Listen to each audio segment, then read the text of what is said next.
राजकीय वर्तुळातून एक अत्यंत खळबळजनक बातमी समोर येते। खासदार धैर्यशील मोहिते पाटील यांच्या कथित ऑडिओ क्लिप प्रकरणी आता मंत्री जयकुमार गोरे यांनी सखोल चौकशीचे आदेश दिलेत। आधुनिक तंत्रज्ञानाचा गैरवापर करून ही क्लिप बनवल्याचा दावा खासदारांनी केला। मात्र या प्रकरणामध्ये सायबर पोलिसांमार्फत फॉरेन्सिक तपासणी करून दोषींवर कडक कारवाईचा इशारा मंत्री गोरेंनी दिलाय।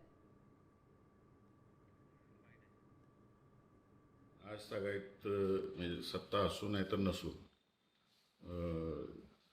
सगळ्या अधिकाऱ्यांबरोबर मी आदरातिथ्यानेच बोललेलो आहे आणि इथून पुढेही बोलत राहणार। तंत्रज्ञानाचा उपयोग करून केलेल्या ह्या सगळ्या गोष्टी आहेत। माझ्यावर अतिप्रेम असलेल्या लोकांना मी कुठं ना कुठं सापडावं ही काय माझी अपेक्षा राहते। त्यांनी त्यांच्या क्लिपविषयी शंका जरी व्यक्त करत असली तर सोशल मीडियावरनं ते आणि त्यांचे समर्थक मोहिते पाटील पॅटर्न कसा आहे आणि नीट सांगितलं ऐकलं नाही तर आम्ही कसं सांगतो याचं उदाहरण देताना दिसत आहे। त्यामुळे त्यातलं वास्तव आपण तपासावं लागेल। आपण वेळ पडली तर खासदार मोदयांच्या आवाजाचे सॅम्पल पण घेतले जातील आणि त्याची सॅम्पल घेऊन त्याची चौकशी केली जाईल। मी साम टीव्हीच पाहते, तिथल्या बातम्या मला रिलेट करतात।